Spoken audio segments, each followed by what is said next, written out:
Por primera vez, artesanos de diversos municipios del estado expondrán sus productos en el Complejo Cultural Los Pinos del 17 al 22 próximos, junto a representantes de otras 26 entidades del país.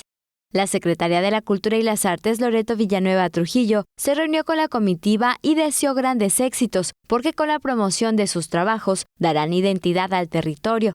Una de las expositoras es Juana de Arco Valdera Souch, de la comisaría de San Antonio Millet de Tixcocop, quien elabora hamacas de saseviera o lengua de vaca para preservar el proceso, aunque largo y cansado.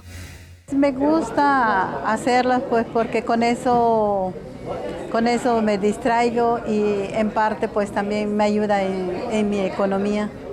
Pues me siento muy feliz, muy contenta, o sea, muy agradecida porque es la primera vez que me invitan.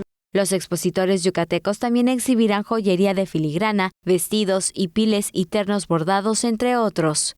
Tele Yucatán te informa.